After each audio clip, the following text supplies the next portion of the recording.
So still sex எஜுகேஷனை பத்தி பேசுறதுக்கு தயக்கம் இருக்கு. அதுவும் ஒரு அட்லீஸ்ட் பெண் குழந்தைகளுக்கு ஒரு சின்னதா ஒரு கன்சிடரேஷன் ஆச்சு பண்றாங்க. ஆண் குழந்தைங்க கிட்ட அது போகவே மாட்டேங்கிறாங்க.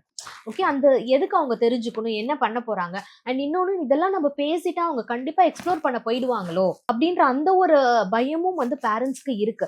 பட் அந்தந்த ஏஜுக்கான விஷயங்களை நம்ம பேசிதானே ஆகணும். குழந்தைகளே கூட நிறைய பேர் வந்து இனிஷியேட் பண்ணிருக்காங்க. ஐ had a client even last week. எப்படி ஒரு ப்ரீடீன்ல இருக்காங்க அந்த குழந்தை, 12 வயசு ஆகுது. குழந்தை எப்படி பிறக்குது, ஓகே, ஏன் வந்துட்டு இந்த உமனுக்கெல்லாம் வந்துட்டு ஏன் திடீர்னு வந்துட்டு ஒரு பிசிக்கல் டெவலப்மெண்ட் வந்து மாறுது அவங்களுக்கு, அவங்க முன்னாடி பார்த்தா அப்படி கிடையாது இந்த கொஸ்டின்ஸ் கேட்கறாங்க. எப்படி இந்த கொஸ்டின்ஸ் வருது? Either he would have discussed with the peers, friends கூட பண்ணிருக்கணும், இல்ல ஏதோ ரீல்ஸோ இல்ல யூடியூப்லயோ பார்க்கும் போது தெரிஞ்சுக்கணும். அப்ப அந்த கொஸ்டின் ஒரு குழந்தையா போய் கேட்கும் போது அப்ப கூட வந்து இதை நான் பேசணுமா அப்படின்னு கேட்கறாங்க. டெஃபினட்டா நீங்களா பிச்சின் பண்ணல, அவங்களா ஆரம்பிச்சுட்டாங்க. அப்ப அவங்கள ஆரம்பிக்கும் போது பேச how can I talk ma'am, நீங்க ஒரு செஷன் அரேஞ்ச் பண்ணி பேசுறீங்களா? கண்டிப்பா இது உங்களுக்கு தெரியலன்னா எக்ஸ்பர்ட்ஸ் கிட்ட நீங்க வந்துதான் ஆகணும். அதுக்கான எக்ஸ்பர்ட்ஸ் நிறையவே இருக்கிறாங்க, அவங்க கிட்ட போகணும். But parents should be always a first point of contact. There are so many books. First parents அதை படிக்கணும்.